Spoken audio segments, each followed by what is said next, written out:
ओम साईं राम। आज का साईं वचन बाबा कह रहे हैं, मेरे बच्चे तुम अपनी परिस्थिति को मुझ पर छोड़ दो। इसमें कैसे सुधार होगा, कैसे तुम इससे बाहर निकलोगे, सब कुछ मेरे चरणों में छोड़ दो। बस तुम एक चीज है जो तुम्हारे नियंत्रण में, वह मेरा नाम जप और मुझ में ध्यान लगाना, मुझ में ही अपनी बुद्धि को समाहित करना।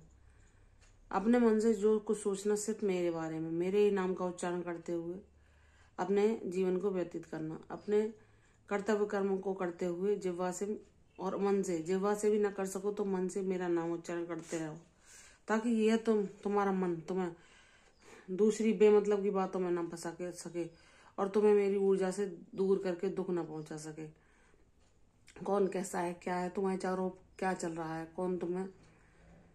कौन तुमसे अपनी बातें छुपा रहा है, कौन तुम्हें महत्व नहीं दे रहा, या कौन तुम्हारे कार्यों के प्रति तुम्हारी सराहना नहीं कर रहा, इन सब बातों को जाने दो। तुम अपने कर्तव्यों को निष्काम भाव से करते हुए और मुझको ही अपना सर्वस्व मानते हुए, मुझे ही अपने कर्तव्यों का ध्येय मानते हुए, मुझे ही अपने जीवन का उद्देश्य मानते हुए मेरे समीप आने के लिए नाम जाप करो, ताकि तुम हर परिस्थिति में मेरी ऊर्जा का अनुभव कर सको और मेरे सानिध्य का लाभ पा सको।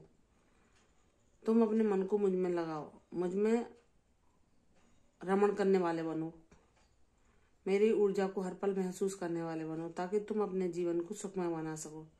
परिस्थिति कैसी भी हो, हालत कैसे भी हो, तुम अगर मेरा साथ चाहते हो तो मैं तुम्हें वह देता हूँ। इसके लिए तुम्हें सब ओर से विमुख होकर मेरी तरफ अपने मन को मेरे चरणों में लगाना होगा। यह अभ्यास के द्वारा ही संभव है। यह मन चंचल है और हमें अपने उद्देश्य से भटाकर भक्ति मार्ग में न लगाकर बेकार की चीजों में फंसा लेता है और हमें आकर्षित करता है भौतिक वस्तुओं की तरफ, जिनसे हमें दुख के अलावा कुछ नहीं मिलता। तुम्हारा आकर्षण ये बाहर की तरफ करता है, न कि अंदर की तरफ। तुम इसे बार बार नाम जाप के द्वारा खींच कर लाओ और इसे अंदर ही स्थित करो। इसमें आत्म केंद्रित करने का प्रयास करो। मेरे बच्चे, ये प्रयास भी संभव होगा, बस तुम ये करते जाओ। और कोई तुमसे अगर अपनी बातें छुपा रहा है तो जाने दो, क्योंकि जब तुम मुझे ही अपना सर्वोच्च बना लोगे, तुम मुझे अपने जीवन का लक्ष्य बना लोगे और जानोगे कि बाबा ही मुझे प्यार करते हैं, वही मेरी परवाह करते हैं, वही मुझे निस्वार्थ भाव से चाहते हैं, तो मैं अपनी सारी बातें उनके साथ साझा करूं। कोई मुझे अपना नहीं मानता या मुझसे अपनी बातें छुपा रहा है तो मुझे उससे कोई लेना देना नहीं है। अपने मन को एक निष्ठ करके, दृढ़ करके यह विश्वास करो कि मेरा सिर्फ और सिर्फ बाबा से ही लेना देना है और किसी से नहीं, और सबके प्रति मैं सिर्फ अपने ऋण ही चुका रहा हूँ और अपने कर्तव्यों को करते हुए उनसे मुक्ति पा रहा हूँ। तो मेरे बच्चे, अपने कर्तव्य कर्मों को करते हुए उन्हें मेरे चरणों में अर्पण करते चलो, ताकि तुम्हें उनका पाप या पुण्य कुछ भी प्राप्त न हो।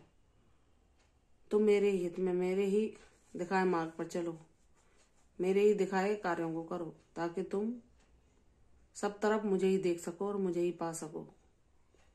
मेरे बच्चे, परिस्थिति अभी चाहे जैसी भी हो, उस परिस्थिति के बारे में चर्चा न करके तुम मेरा नाम स्मरण करो, ताकि मैं उस परिस्थिति को भी तुम्हारे पक्ष में कर दूं। और ऐसा संभव होगा जब तुम दृढ़ विश्वास रखते हो, यही कहोगे कि कुछ भी परिस्थिति है, मुझे उसके बारे में बातें नहीं करनी, मेरे बाबा सब कुछ मेरे पक्ष में कर देंगे और सब कुछ अच्छा ही होगा, और मैं सदैव अपनी बाबा की ऊर्जा में ही निवास करूंगी और उनको ही पाऊंगी और उनका ही अनुभव करूंगी। जब तुम्हारा ऐसा भाव होगा तो तुम्हारे जीवन में ऐसा ही घटित होने लगेगा। मुझ पर विश्वास करो, तुम्हें इसकी अनुभूति होगी और तुम्हारे जीवन में तुम्हें सब परेशानियों का हल मिलता जाएगा। तुम पूर्णतः सुखी हो जाओगे। प्रसन्न रहो, तुम्हारा कल्याण होगा। मेरे आशीर्वाद को ग्रहण करो जो मैं तुम्हारे लिए भेज रहा हूँ। यशस्वी भव, दीर्घायु भव। कल फिर आऊंगी साईं वचन के साथ। तब तक के लिए ओम साईं राम।